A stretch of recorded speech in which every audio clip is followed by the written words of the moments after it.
Mitral gradient by CW Doppler in mitral stenosis, demonstrating the maximum gradient of 31 millimeters of mercury and mean gradient of 18 millimeters of mercury.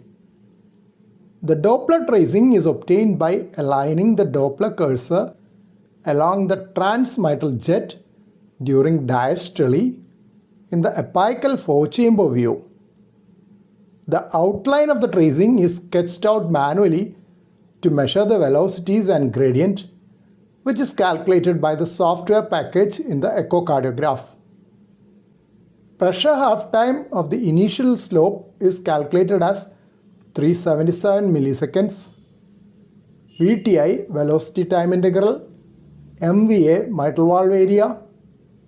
Here the mitral valve area calculated by the pressure half-time method is 0.58 square centimeter, indicating critical mitral stenosis. The large left atrium seen in the upper panel is also consistent with severe mitral stenosis. Vmax of 282 cm per second is the peak velocity of the initial peak, and the Vmax of 278 cm per second is the peak velocity of the second peak.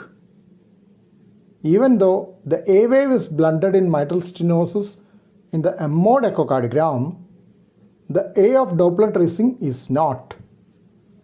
Slope of 219 cm per second is the slope following the initial E, which is used to estimate mitral valve area.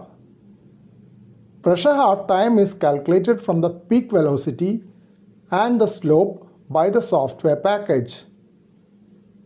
Mitral valve area is derived from the pressure half-time by dividing 220 by pressure half-time.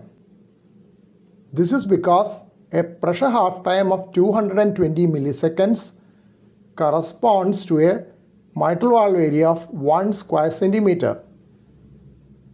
Continuous wave Doppler is needed because the velocities are beyond the usual range for pulsed Doppler.